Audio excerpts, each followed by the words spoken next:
ये कह रहा था कि अगर आपको बिकने में यानी आपकी सेल लगाई जाए और सेल में आपको एक ऑफर दिया जाए कि आप विधायक बन जाइए, एमएलसी बन जाइए, एमपी बन जाइए, प्रधानमंत्री बन जाइए, तो क्या आप बनेंगे? निर्देश सिंह नॉट फॉर सेल, ठीक है। एनी बहुजन समाज के लोगों को ज़्यादातर खरीदा जाता है और वो इसलिए खरीदा जाता है क्योंकि वो फेमस हो जाते हैं, और जो फेमस हो जाते हैं या जो बहुजन समाज में काम करते हैं उनकी बोली लगाई जाती है। और बहुत सारे ऐसे अनगिनत लोग हैं बहुजन समाज में जो बिके भी हैं, और जो आपके सांसद हैं जो बैठते हैं वहाँ पर सांसद, वो भी आपके लिए आवाज़ नहीं उठाते। तो क्या प्रधानमंत्री बनके आप नहीं आवाज़ अपनी उठा लेंगी? बिकाऊ नेताओं से दुखी होकर ही मैं अपने घर का चूल्हा चाकी छोड़कर समाज को जगाने निकली हूँ कि बिकाऊ नेताओं को नेता मत बनाओ, और अगर ये बिक के चले जाओ तो इनके गिरबान पकड़ सवाल करो। और रही बात मेरे प्रधानमंत्री बनने की, मैं इस देश में जो काम कर रही हूँ ना, वो प्रधानमंत्री से भी ज्यादा बड़ा काम है। मैं प्रधानमंत्री जी क्या कर रहे हैं, बाहर जाकर विदेशों में हीरा दे रहे हैं, वायलिन दे रहे हैं, गिटार दे रहे हैं। भैया यहाँ भूखे मर रहे हैं लोग, यहाँ सिक्योरिटी के लोग सड़कों पे मर रहे हैं। मेरे जैसी कितनी सारी बेटियों के यहाँ पसीना बह रहा है। आपके देश की जनता आपसे जो मांग रही है वो तो दे नहीं रहे। विदेश के लोगों को इज्जत पाने के लिए कभी कुछ दे के आ रहे हो, कभी कुछ दे के आ रहे हो। तुम्हारे पिताजी कमा के रख गए थे यहाँ सारा धन, हमारे टैक्स का पैसा, हमारे पसीने का सारा पैसा होता है। जनता टैक्स जमा करती है तब प्रधानमंत्री की कुर्सी चलती है। प्रधानमंत्री की कुर्सी की भी मेंटेनेंस जो होती है ना, अगर उसकी टांग टूट जाए तो जनता के टैक्स के पैसे से बनाई जाती है। प्रधानमंत्री जी कुर्सी पे बैठ नहीं पाएंगे। तो जनता के पैसे का एक एक सवाल और जवाब करने का जब तक जनता में ताकत क्षमता नहीं आ जाती, जब तक मैं इस जनता के बीच में रहकर काम करना चाहूंगी। आपने अभी एक बात कही कि मैं अपने घर का चूल्हा चौका छोड़ करके समाज को जगाने की कोशिश कर रही हूँ। क्या एक निर्देश काफी रहेगी?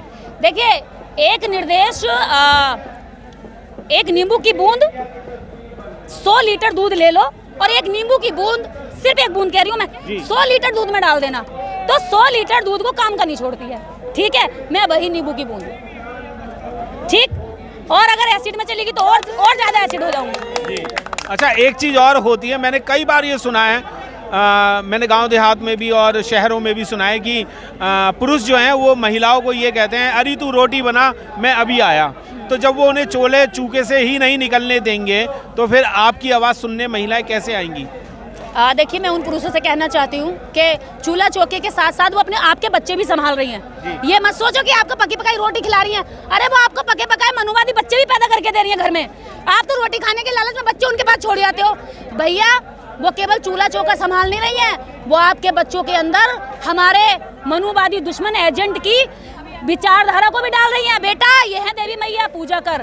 बेटा, ये है कृष्ण जी, ये जो हाथी महिलाओं कपड़े ले आते थे, और ये भगवान जी की पूजा कर। अरे भैया, जब हमारा बच्चा कृष्ण की पूजा करेगा और ऐसे देवी देवताओं की पूजा करेगा जिनके चरित्र बहुत गिरे हुए थे, जिनके बारे में उनके धर्म ग्रंथों में खुद पढ़ा है हमने, तो भाई ये बताओ फिर अम्बेडकरवाद विचारधारा का यहाँ पे प्रचार करने का कोई मतलब रह जाता है? मतलब हम तो लड़ाई लड़ने जा रहे हैं अम्बेडकरवाद की जंग, और वो कर रही है हमारे बच्चों को जंग से पूरा युक्त। हम तो कर रहे हैं अम्बेडकरवाद जंग, वो कर रही है मनुवाद की जंग हमारे बच्चों के बीच में। तो हमारे बच्चे जब मनुवाद की जंग से पूरे जम जाएंगे तो कहाँ से खुर्चोगे, उन्हें कैसे साफ करोगे? भैया, पहले बच्चों को बचा लो। रोटी पानी के साथ साथ ये बच्चे भी आपकी पौधे, आपका भविष्य है। जब आप खेती करते हैं तो ध्यान रखते हैं कहीं पौधे को कीड़ा ना लग जा, कीटनाशक डालते हैं, कहीं पौधा सूख ना जा, पानी डालते हैं, कहीं पौधा मर ना जाए, उसका ध्यान रखते हैं। अरे तो भैया, जो बच्चे पैदा करके घर में महिलाओं के पास छोड़े हैं, इनका ध्यान कौन रखेगा? कहीं मनुवाद का कीड़ा इनको भी ना खा जाए, इसलिए इनका भी ध्यान रखो। बिल्कुल, मैं आपको बताना चाहूँगा कि मनुवाद का कीड़ा जो है वो एक लोहा है।